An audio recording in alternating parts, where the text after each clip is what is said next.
ආදරය කියලා කියන්නේ choice එකක්, තෝරා ගැනීමක්. ආදරයක් ඇතුලේ කෙනෙක්ට ලැබෙන්න ඕනේ සැනසීමක්, ඔළුව නිරවුල් කරන හැඟීමක්. රැකියාව ඇතුලේ ඉගෙනීම් කටයුතු වලදී එදිනදා ජීවිතේ ඕනම අවස්ථාවක නිතරම වගේ මිනිසුන්ට ප්‍රශ්න එනවා. අන්න ඒ නිසා ඒ ප්‍රශ්න ගොඩට එකතු වෙන තවත් ප්‍රශ්නයක් නොවි ඔයාගේ ජීවිතේට ආදරයක් ඇතුලේ සැනසීමක් ලැබෙන්නම ඕනේ. සමහරක් විට කෙනෙක්ගේ ජීවිතය ඇතුලේ තියෙන එකම සැනසීමත් මේ ආදරය වෙන්න පුළුවන්.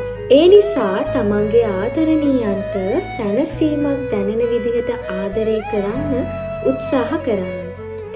ආදරය කියලා කියන්නේ ජීවත් වෙන්න ආස හිතන හේතුවක් මිසක් ජීවිතේ එපා කරන දෙයක් නෙවෙයි. ඉතින් ජීවිතේ ලස්සනම තප්පර විඳින්න මගහැර ගන්න එපා. මොකද අපිට ඒවා දෙපාරක් හම්බ වෙන්නේ නැහැ. ඒ නිසා ඔයා එක්ක ඉන්න පුළුවන් කෙනෙක් නෙවෙයි, ඔයා නැතුව ජීවත් වෙන්න බැරි කෙනෙක්ව ජීවිතේට තෝරගන්න. මොකද ආදරය ඇතුලේ හැඟීම් එක්ක ගනුදෙනු කරන්න, විශ්වාසය රකින්න, කැපකිරීම කරන්න, ඉවසන්න හැමෝටම බෑ.